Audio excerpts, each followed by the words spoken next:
Assalamualaikum Ustaz. Waalaikumsalam warahmatullahi wabarakatuh. Di ba sa lahat ng mapulot natin na pera ay kailangan natin sabihin? Okay. Actually, nabanggit ni Ibn Qudama, rahimahullah, na halos nagkasundo ang mga ulama na kapag ang isang bagay na napulot natin ay konti lang, ibig sabihin, hindi naman siya hahanapin ng mga tao, so walang problemang pulutin natin at pakinabangan natin at hindi na po natin ito kailangan na i-announce o sabihin pa sa mga tao na nakapulot ka ng isang maliit na bagay. Halimbawa, katulad ito na pulot ko ay 2.20 o 40 pesos, which is napakaliit po ito.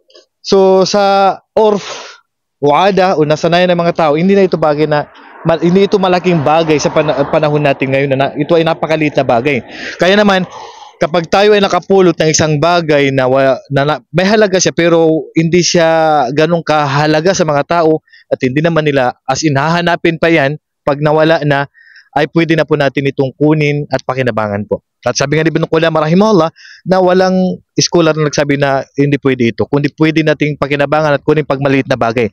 Ang kailangan natin i-announce at sabihin kapag malaki po yung halaga niya. Halimbawa, malaki po yung presyo niya, mga ginto, mga pitaka, o may mga halaga po na napulot natin, kailangan talaga natin i-announce yun, sabihin natin sa masjid o sa mga kinaukulan. Buwan-buwan lagi natin i-announce yun. Pinakamababa is 3 beses buwan-buwan. Pag umabot na ng 1 taon, so pwede natin pakinabangan yun. And then kapag bumalik yung may-ari, ibabalik pa rin natin sa kanya. Pero after 1 year mo pa pwede pakinabangan. Yan ay kung may halaga at malaki po. Pero yung maliliit na halaga lang, walang problemang kunin natin agad at pakinabangan natin. Assalamualaikum warahmatullahi wabarakatuh.